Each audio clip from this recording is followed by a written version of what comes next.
There's a term that has become very popular. It's a principle which has been, I think, given to the Anthropocene a lot, which is called Ubuntu. So everybody talks about Ubuntu. It is I am because we are, which is absolutely true. But it has been overly humanized.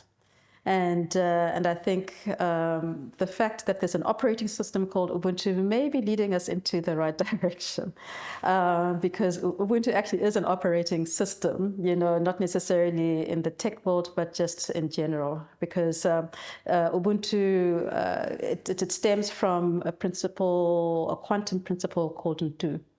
And this quantum principle is the singularity. It is kind of the dynamic life force, and this Ubuntu finds itself in people, in reasoned beings, which then we call Muntu or Bantu. But it also finds itself in unreasoned things. It finds itself in the caves and the minerals and in the trees, which we call Kintu. But it also finds itself in time and space, which is what we call Hantu. And it's where time and space are collapsed into a single continuum.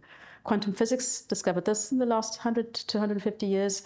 In our indigenous knowledges, we've known this all along, that time and space, are collapsed into a single continuum. And I believe that localization is that Hantu. It is that, collapse into time and space, because everything has a locality, everything has a temporality.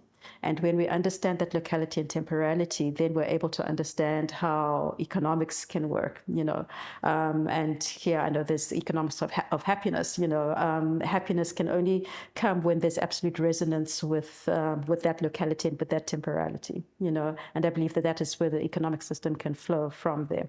And we find, for instance, I think in the African context, we have different economic systems based on that Hantu, based on that localization, based on what it is that the land is saying, because the land, the spirits of the land inform the economics, the spirits of the trees, the spirit of the caves, the spirits of the waters, so we're always in listening, in a listening, and I think we're trying to listen. We're trying to listen deeper. We're trying to listen differently. We're trying to listen and hear, differently, and hear into the corners that we've not been able to, in order to figure out, ways of creating a future that is repaired from the destructions of modernity. There's a principle by the Akan people of Ghana, the Dinkra symbol, and it's usually a symbol which it's a bird which is looking back on itself. And in its mouth is sometimes it's an egg, sometimes it's a seed, and so you'll find it in in clothes. You'll find it kind of carved into furniture, and everybody just sees it as, oh, it's a pretty symbol from the Akan people, but actually it's a deep code. It's firstly at one level they call it's about historical recovery. It says there's a proverb that about Sankofa. It says it's not wrong to go back from where we came from. They tell you go back and fetch it, and it is only through going back to fetch it that we're able to inform the present in order to be able to create a future. I'm going to go into. I'm an engineer by background. I'm going to go into my engineering. There's something that we call an operational amplifier. And with an operational amplifier, you take the output and you feed that output back into the input, and then you feed it back through a particular circuitry, and what that creates, it creates something bigger back from the output. So you feedback. Through that feedback, you're able to create something larger than that which initially you input. And this is what Sankofa is. Sankofa was actually teaching us about the principles of feedback loops. But feedback loops are found everywhere. The fact that we're having this conversation now, I'm breathing, the whole breath cycle is defined by feedback loops. Temperature control is defined by, the hypothalamus, it's all feedback loops. But we find feedback loops, in the way we have psychological responses. We find feedback loops in the way the market works, in economics. We find feedback loops in the predator-prey cycle. That's how we're able to keep, harmony and balance. And we find feedback loops in weather, in our weather patterns. And when those feedback loops are disturbed, that's when we have this erratic, weathers that we have now. And we've got floods happening all over the place. We've got fires happening all over the place, because the natural feedback loops of life, are being disturbed by progress. and the natural patterns of life are being disturbed by progress. Now, the world is inherently patterned. It is inherently patterned, and these we call fractals. And we see it in pine cones, we see it in broccoli, we see it in cauliflower, we see it in the way the mountain, the landscape. There are patterns everywhere. We see it in the way the galaxies form. We see it. So the whole cosmos is patterned. And when we're doing these feedback loops, we keep feeding back the patterns of the universe, in order to have natural progress as opposed to, I believe, the artificial progress of modernity and globalization. This artificial progress is linear in fashion, whereas the natural way of life is inherently non-linear. It cycles back on itself. It's constantly cycling back on itself in order to potentially create something bigger, just like I spoke about the operational amplifier in engineering. And I believe that this is what progress is missing. Progress is linear. It sees everything as, I don't know if you were there when I spoke about the river, that progress would tell us that it should flow from the shortest route. It should take the efficient route from the high point to the low point. That's progress, because it's taking the shortest route to the ocean. But it doesn't do that. It defies that. It moves away from the shortest route. It moves into the desert. It loses its potential. It becomes highly inefficient. And in that inefficiency, it becomes effective. And so I think we need to rethink what progress is. Is it about efficiency or is it about effectiveness? Because the effectiveness of that river is that it's effective in creating life. It's effective in creating biodiversity. It's effective in creating tribal diversity. It's effective in creating, as I said, oil. It's effective in creating all of that, energy sources. But that comes from inefficiency, which means it's completely out of the idea of progress, that linearity that modernity has brought into us, and of course a lot of it coming from the Age of Enlightenment, 17th century, when and actually if we go further back, to where even in Europe we find a connection with African ways of thought or indigenous ways of thought. Before, like in 13th century, humans were seen as midwives to nature. That we were actual midwives to nature. And then in the 13th century, something was invented that disrupted that. This thing was the clock. And with the clock, we suddenly had this very fluid, circular, non-linear notion of time suddenly becoming commodified, and suddenly being put into structure. So instead of having fluidity, you have tick, tick, tick. You have the seconds, on the clock. And that's, then becomes, we're wasting time. Suddenly time is not something that we're just in harmony with. Suddenly time is something that you can waste. Time is something that you can buy. Time is something that can be commodified. And we start moving away from the natural way of being. We start moving away from nature in the context of progress. But what has that progress brought us? Because we've moved away from the connection with nature and the natural cycles of life, it's bringing about destruction. But I believe that if we go further back into understanding how to be in the flow of the cycles of time, the natural cycles of nature, then we may have true progress as opposed to this artificial progress, which is progress towards destruction. I think corporate globalization is a part of a continuum, a linear continuum, born of a particular way of being or way of understanding the world or cosmology, and some of kind of the tenets of that are, one, reductionism. Everything is reduced into its smallest parts. It's not seen as the whole.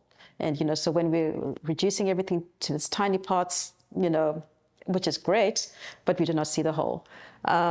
It's also kind of dichotomy. It's always either or as opposed to both and. And what that creates, it creates kind of scarcity because we can't both exist, and therefore then therefore things must be, we can't both have the same resources, we can't share the resources, therefore there's scarcity, and therefore needs to be competition, and competition naturally means a zero-sum game, which means somebody has to die in order for me to live. And inherent in that is also kind of, as opposed to, I know Vandana Shiva always speaks about monocultures, it's kind of very kind of one way of being as opposed to kind of the natural diversity of life. Within that it's also the separation from body and mind, separation from kind of being and spirit, separation from all of that in order to allow the system to operate, because it can't have any of that, because all of that is just too flowery, it is just too uncertain, it's not highly controllable, and yet all of that which is too flowery, too uncertain, and not quite controllable is that which brings the abundance of life, which unfortunately global corporatization is killing off very fast, and I think exponentially so. So yeah, it's born unfortunately of a particular way of seeing the world, we would have to introduce a different way of being, in order to be able to meet it. And of course that is kind of the more natural biodiverse way of being. As humanity, we tend to get into not learning from that which is presenting itself as a teacher to us.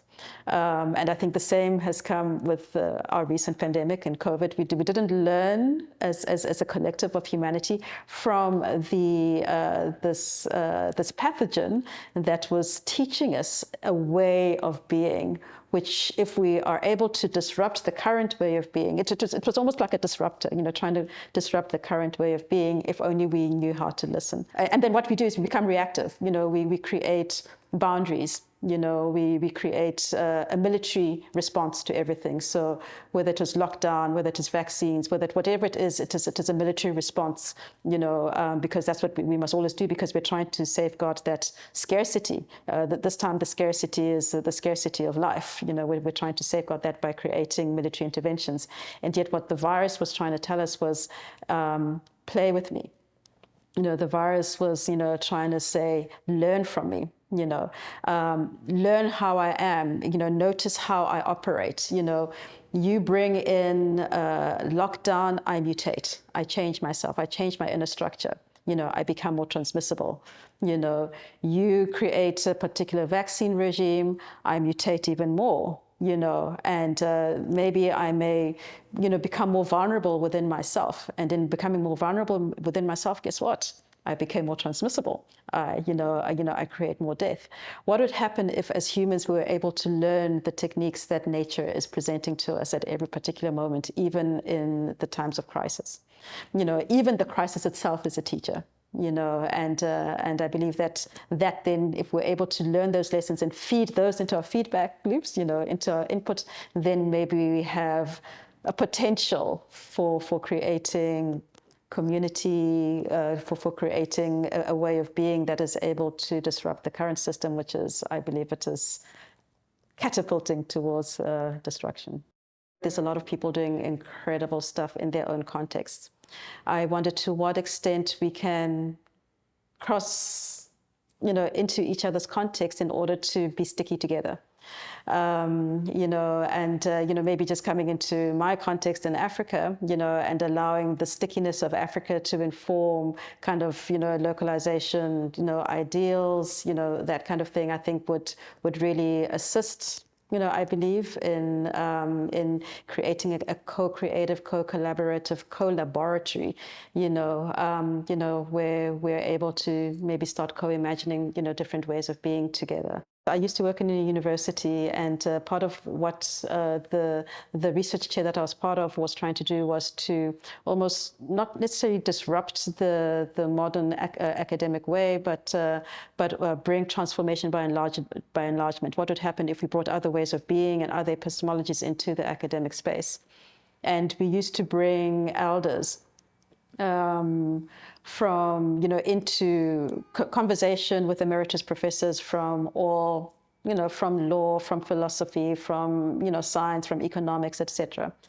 And we did this for 6 years, trying to get these two seemingly, different ways of being, into communication with itself. But we always did that in the university context. So we always brought the elders into the university. We brought them into the square rooms. We brought them into the rooms that are with rows, and where you have to stand up on a podium and speak and maybe do a PowerPoint presentation. And in the last year, we took the professors instead to the context of the indigenous knowledge holders. And one of the healers took all the professors through a very deep, dark cave, where everybody was petrified. There were snakes and rats, and it was just like everything that was normal and sensory that people understood in a nice square room was taken away. And then after that, they also did bone readings, which is a divination system where kind of the elder was able to tell exactly what is happening in this professor's life, just from a series of bones and shells, on the ground, which completely messed up the idea that the professors had, in terms of the ways of the world. They were all very idyllic, very liberal, in terms of their understanding of how the world should be, but they'd never actually gone into the context of the other, so to speak. And that created a lot of cognitive dissonance for the professors. And what the elder said is like, when you put us into your square rooms doing PowerPoint presentations, that's how we feel. The way that you're feeling here. So I think there's a need for this kind of cross-pollination in which we're able to come into the context and learn within the context of the other ways of being, and not just in the square, rooms, with the PowerPoint presentations, because ways of doing through activity, common activity, we're able to find solutions, through story, through song, through dance, we're able to find, solutions. And I think if we're able to get into those spaces, together with this kind of space that we're in here, we may be able to find a way of transformation by enlargement, kind of bringing something, which brings something bigger. But also, I heard somebody talking about cognitive justice, I think yesterday, which is kind of the right of different ways of knowing to coexist.